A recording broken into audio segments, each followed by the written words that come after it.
Hi, this is Jeff Lovett, and I appreciate you watching our online marketing videos. Today, I am joined again by my great friend, Paul Blau. Paul has a company called Blau Tech, and I have people all the time to ask me, who do I call if I need the equipment or the expertise to do all this techie stuff in my office? And I always recommend Paul because his company is really populated by guys that have the knowledge of all that stuff that, we don't have. And that's really kind of what you guys do. I mean, when I ask you, what do you do?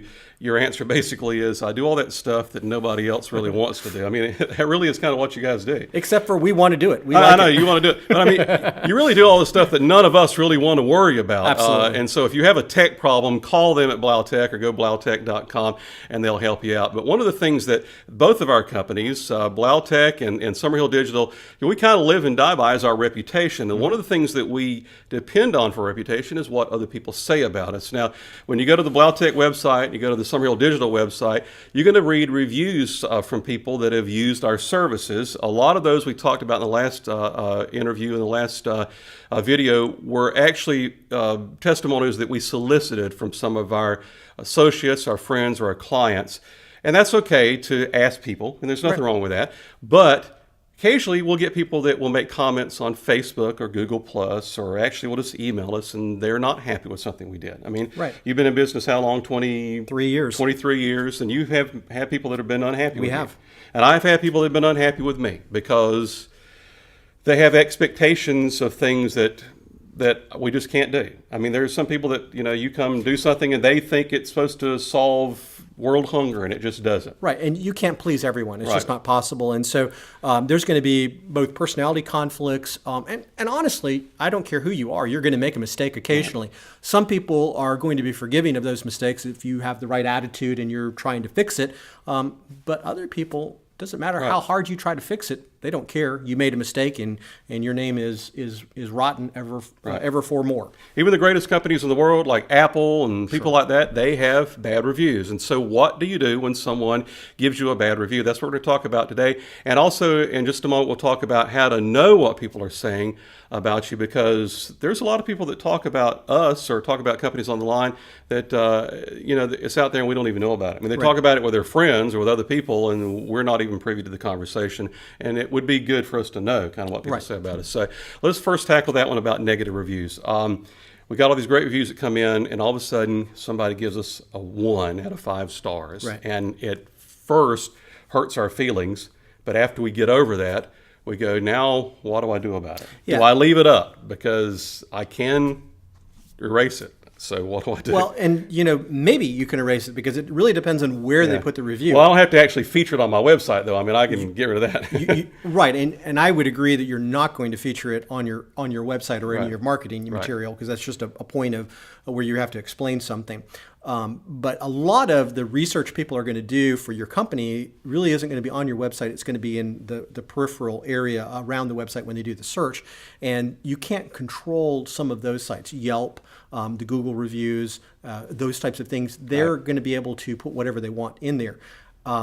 So first off, I think we already covered this last time. You need to seed those reviews. You need to be actively encouraging the customers that you like, that you're going to have a great review from, to be putting reviews up there. And so you're going to have that stacked in your favor if you're doing that intentfully. But and I'll mention here one thing, and I'll interject this because you guys do a great job of this. There's one person in Blau Tech that has a great knack for that, and that's Pat. And if anybody knows Pat, has worked with the company, she is the customer service, what is her title?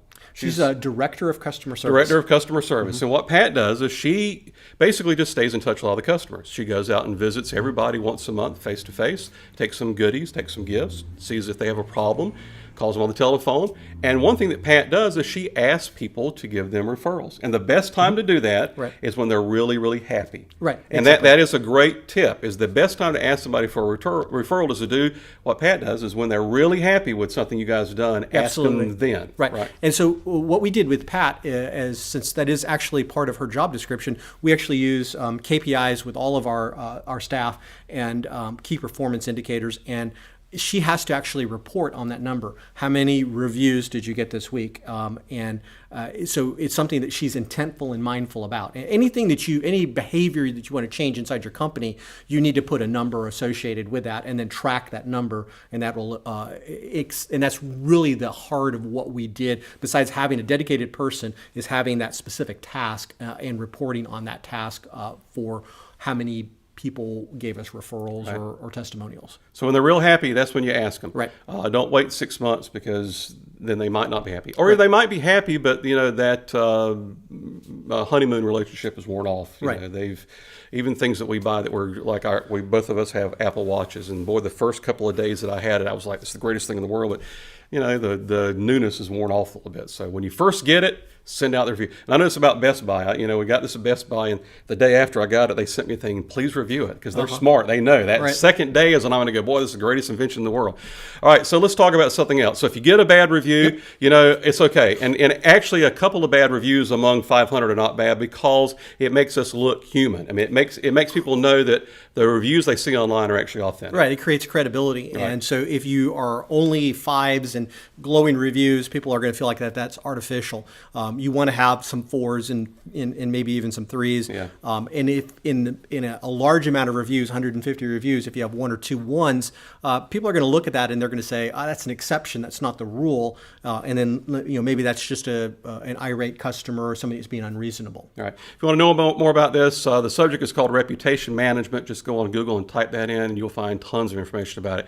All right, let's talk about a tool that I know you use that I really recommend to people, and that's called Mention. That is a service that you can get that actually you can kind of track when anyone mentions your company or your name online. And tell me how Blautech uses that. So we use, Mention has both a free and a paid version of it, and we use Mention just to make sure that we're aware when things like a press release hits, or when we post something to Twitter, if it gets retweeted, or really any type of communication that is triggered based on our name, Blautech, or my personal name, Paul Blau, which is sometimes fun because there are other Paul Blaus in the country, and some I get alerted on things that really don't have anything to do with me. But and do you ever show up at those places that the other Paul Blau is like doing something just to mess with you? Yeah, exactly. That would be fun. Yeah, it would. But that's one of the things that we use is Mention will give me a report anytime, usually once a day. It'll give me a report on activity. This is what's happened, and so I'm not taken aback by something, or I'm not surprised by it. So that's I would say, first of all, the critical thing is if you get a negative review, you need to know about it. Right. You need to know about it right away, because it could be resolvable. It could be oftentimes, I would say even 80% of the time, it's a miscommunication.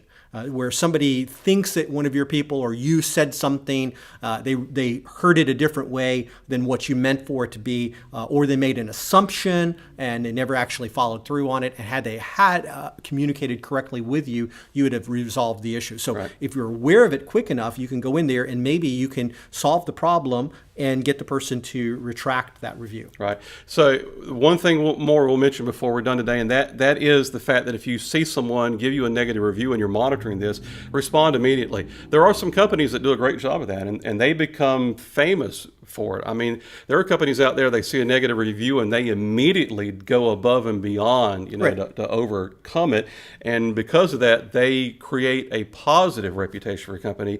They make something great out of something that was bad. So. Right, and there's some basic psychology on how you do this. And the first off is you can't go into this with your feelings on your shoulders and where you're just petrified because somebody dared to say something negative about you.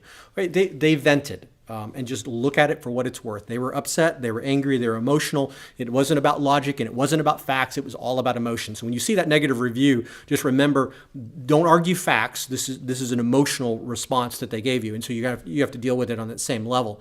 And the way that you deal with a negative emotion is you have to de-escalate that. And so if you go in full attack, bulldog mode, and I'm going to just tear you apart, and you write a 10,000 word response detailing how stupid this customer is, that's not going to do anything. What you ought to do, you need to answer quickly to whatever it is they say. If you dispute what they're saying, you need to do it in a very politically correct way.